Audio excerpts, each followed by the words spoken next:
ক্ষমতা পেয়ে কিছু মানুষ করছে লোকের ক্ষতি। ভেবে দেখেছো ক্ষমতা গেলে হবে কি গতি? অতিরিক্ত ভালো না কিছু জ্ঞানী লোকে কয়, নাচানাচির পরেই কিন্তু মানুষের ধ্বংস হয়। বড় কি ভেবে দেখেছো মানুষের গ্যারান্টি নাই? পাপ কখনো বাপকে ছাড়ে না, পিছু থেকে যায়। মানুষ ইদানিং অনেক বাড়াবাড়ি সাধারণ মানুষকে করে দিয়েছে। অযথা একজনকে আঘাত করলে এর পাপ যে তার নিজের উপর পড়বে সেটা বোঝে কজন? আল্লাহ মানুষকে যেন হেদায়েত করেন। কারণ মানুষ এখন মানুষের ভিতরে নেই। মানুষ এখন নিজেকে মানুষ মনে করছে না, কি যে মনে করে তারা নিজেরাই জানে না। সম্মানিত দর্শক, আসসালামু আলাইকুম। আমি ফাতেমা বলছি নারায়ণগঞ্জ থেকে। সবাইকে ওয়েলকাম জানিয়ে শুরু করছি নতুন দিনে নতুন আরও একটি লাইফস্টাইল ব্লগ ইন ভিডিও। আশা করছি সম্পূর্ণ ভিডিওটি শেষ পর্যন্ত দেখবেন, ইনশাআল্লাহ ভিডিওটি আপনাদের কাছে ভালো লাগবে। এই যে এখানে আপনাদের ভাইয়া হচ্ছে গরিবদের মাঝে চাল বিতরণ করতেছে। এটা অনেকেরই সহ্য হচ্ছে না, হিংসা লাগে, ভালো লাগে না। যে মানুষগুলোকে দেখছেন তাদের মুখের স্পেস এবং হাসি দেখলেই কিন্তু বুঝতে পারেন যে তাদের সাথে আপনাদের ভাইয়ার কতটা আন্তরিকতা, তাদের মন থেকে রয়েছে আপনার ভাইয়ের জন্য প্রাণ ডালা দোয়া ও ভালোবাসা। কিন্তু সেটা তো অনেকেরই সহ্য হচ্ছে না। তারা চাচ্ছে এগুলো হচ্ছে তারা ক্ষমতা পেয়ে নিয়ে লুটে পাটে গরিবের হক যেন মেরে খেতে পারে। কারণ সাধারণ মানুষ যে এই কষ্ট করে চালগুলো তাদের মাঝে পাচ্ছে এটা তাদের কাছে মোটেও ভালো লাগে না। যার কারণে অনেকভাবেই হচ্ছে অনেক কিছুই করার চেষ্টা করে। তবে ওই যে উপরে যে একজন আছে, যা কিছুই করুক না কেন কিছুই করতে পারবে না ইনশাআল্লাহ। তো 8 বছর ধরে আপনাদের ভাইয়া এর সাথে জড়িত আছে। 100 মানুষকে 8 বছর ধরে এই চালগুলো দিয়ে যাচ্ছে। তাদের কোনো অভিযোগ নেই আপনাদের ভাইয়ার প্রতি। সে পরিশ্রম করে তাদেরকে ভালোবেসে এই চালগুলো দিয়ে তাদেরকে ভালো রাখার চেষ্টা করে।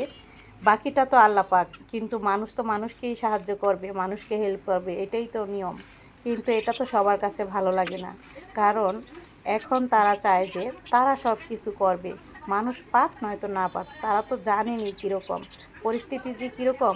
আশা করছি আর কোনো কিছু বুঝিয়ে বলতে হবে না। যাই হোক, এখন নতুন করে আবার নিয়োগ দেওয়া হবে, যদি ভাগ্যে থাকে হবে, না থাকলে না হবে। তো এখন থেকে আপনাদের ভাইয়ার হচ্ছে চালের ডিলারের যে একটা মেয়াদ, এটা নতুন করে আবার নিয়োগ দেওয়া হবে। তো সে হচ্ছে ছেড়ে দিবে। আর হচ্ছে অনেকেরই কিন্তু হিংসা লাগতেছিল যে আপনাদের ভাইয়া হচ্ছে সত্য কথা বলতে সে আওয়ামী লীগ, আর তারা হচ্ছে এলাকার মানুষজন সবাই বিএমপি। তো সে চাল দিক, এটা তাদের কাছে ভালো লাগে না। যাই হোক, উপরে আল্লাহ ছিল, ভালো রাখছে, ভালো আছে। আপনারা সবাই তার জন্য দোয়া করবেন। আর তার মনে আছে তাদেরকে আরও সেবা করার সুযোগ। তো সেটা যদি আল্লাহ চায় হবে, না চাইলে না হবে, কোনো সমস্যা নেই। তো এই যে যাই হোক, অনেক কথাবার্তা বলে ফেললাম, কারণ অনেক মানুষের ভালো মন্দ মানুষ পরিবর্তন, ক্ষমতা পরিবর্তন হলে মানুষের আচরণ দেখলেও কম যায়। কথা বলতে যে পায়ের দিকে তাকিয়ে কথা বলে সে চোখের দিকে তাকিয়ে কথা বলে, এটাই ছিল ডিফারেন্ট। যাই হোক, যা হয়েছে হয়েছে, যাদের যেটা মনে হয়েছে। কারণ একটা কথাই, ভালো করলে কখনো কাউকে কিছুই করতে পারে না, কারণ কারোর সাথে খারাপ কিছুই করে না। আর আল্লাহর রহমতে যতই যা কিছু করুক না কেন, ইনশাল্লাহ উপরে একজন আছে। এই জন্য ওই যে যেটা মানুষ বলে পায়ের নিচেই থাকে, সেরকম কিছুই কেউকে করতে পারবে না। একজন উপরে আছে, তিনি সব কিছুর মালিক। আর তিনি না চাইলে কেউ কাউকে কখনো ছোট করতে পারেন না। তো আমি তো অনেক কিছুই করলাম। এই পাশে আবার লেহেঙ্গা সেলাই করলাম, রান্না বান্না খাওয়া দাওয়া শেষে। তারপর আবার লেহেঙ্গার যে একটা ফুল সেটা তৈরি করেছি। তো আজকের এই ভিডিওটি আপনাদের কাছে কেমন লেগেছে কমেন্ট করে অবশ্যই জানাবেন। যারা এখনও আমার চ্যানেলটিকে সাবস্ক্রাইব করেন প্লিজ আমার চ্যানেলটিকে সাবস্ক্রাইব করে দিবেন। যারা অলরেডি করে দিয়েছেন তাদেরকে অসংখ্য ধন্যবাদ। তো যারা আমার পেজ থেকে দেখতেছেন প্লিজ আমার পেজটাকেও ফলো দিয়ে রাখবেন। এই তো আমি এখানে কিন্তু এখন ফুল তৈরি করে নিচ্ছি। দেখুন, যারা এভাবে ফুল তৈরি করতে পারেন না, আশা করছি ট্রাই করলেই কিন্তু পেরে যাবেন। লেহেঙ্গার ভিতরে হচ্ছে যে ফিতাটা থাকবে ওটার ভিতরে আর কি আমি এই ফুলটা তৈরি করে দিচ্ছি। আবার চাইলে এটা কিন্তু আলাদা করেও লাগানো যায়।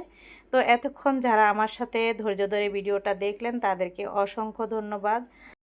আর যারা হচ্ছে আমার পেজটাকে ফলো দেন তাদেরকেও অসংখ্য ধন্যবাদ।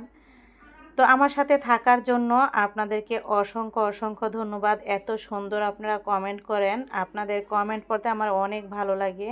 দেখলেন তো কত সহজে কিন্তু আমি এই ফুলগুলো তৈরি করে ফেললাম এক এক করে। সবাই ভালো থাকবেন। আজকের মতো ভিডিওটি এখানেই শেষ করছি। আল্লাহ হাফেজ।